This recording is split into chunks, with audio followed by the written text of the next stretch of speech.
So after Quiet Wednesday, we arrive at Maunday Thursday, and things start to ramp up again. Jesus has spent the day in relaxation the day before, and he's re-energized, and he needs to be, because speed is just going to ramp up now throughout the day, and then all through the night, culminating in crucifixion on the cross. So Jesus wants to do one thing special before he passes from this life into another sort of life, a life yet to come. He wants to gather his best mates together, we know them as the disciples, and to share a meal with them, a time of close fellowship. And he wants to give them reassurance in their lives. He says this to them while he's having this meal: do not be afraid. Trust in God, trust also in me. And we're going to think about do not be afraid tomorrow. But for now, we're in an upper room in Jerusalem, and the disciples and Jesus are gathered together, ready to share a meal. But then they realise someone hasn't showed up: the foot washer. In those days, when you had a meal or a sort of occasion like that, you would have a servant who would wash your feet as you come in. Of course, in those days, the roads were dirt roads, and the forms of transport were the four-legged kind. And of course, we know what they leave on the road. And they didn't have Skechers shoes like we do, or even Crocs. They would have had open sandals. So you can imagine their feet would be, well, put it politely, a bit pooey. Not the best thing when you're having a meal. So they would have a foot washer, a servant, who would wash their feet as they come in. And they begin to notice this. And one disciple turns to another and says, I thought you were arranging a foot washer. No, I thought, well, you were. Well, who's going to do it? Shall you? No, that's beneath me. I'm not going to lower myself and do that. And there's probably this conversation going on. And then Jesus himself, their Lord and Master, gets up from the table, and he removes his outer clothes, and he wraps a towel around his waist, and he gets a bowl around his waist, and he gets a bowl of water, and he begins to wash his disciples' feet. And it's an example of servanthood, and we are called to serve one another.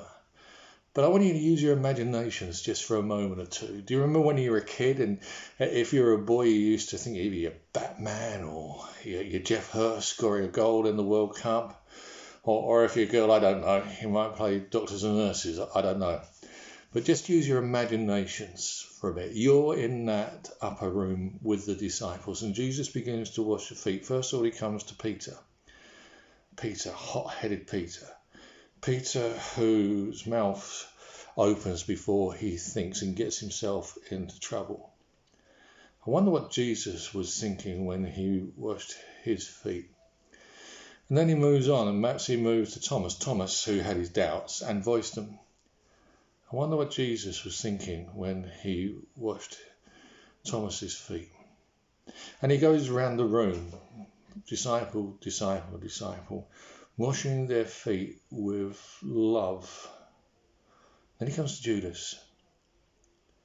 Judas, who is in just a very few short hours was going to betray Jesus to the authorities. How did Jesus feel washing his feet? What was going through his mind as he held Judas's feet in his hands, and he gently poured water over them and then dried them with the towel that was around his waist? I wonder what he felt. Well, let me tell you. He washed Judas's feet with the same love that he showed all the rest. Now remember, you're using your imagination, and you're in this room with them. Now Jesus moves to you. He takes the heel of your foot and he raises it, and he pours water from the bowl into the basin below, and he cleanses your feet, washes your feet. And then with the towel around his waist, he gently dries your feet. Your feet. I wonder what's going through his mind, because he knows, doesn't he? He knows what sort of life you've lived. He knows the good things you've done, but also he knows the bad stuff. We've all got them. I wonder what he's thinking. Well, as he's holding your foot and washing him, he's doing so in the same love that he did for all the disciples. When he looks upon you, he looks upon you with love. Love that ultimately took him to the cross to die in our place, to pay the debt that we owe. I wonder this Holy Week, do you know that love?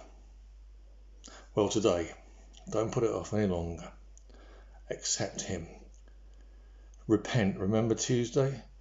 Repent, say sorry, woeful sorry for the things you've done, and ask to receive his love today. God bless you.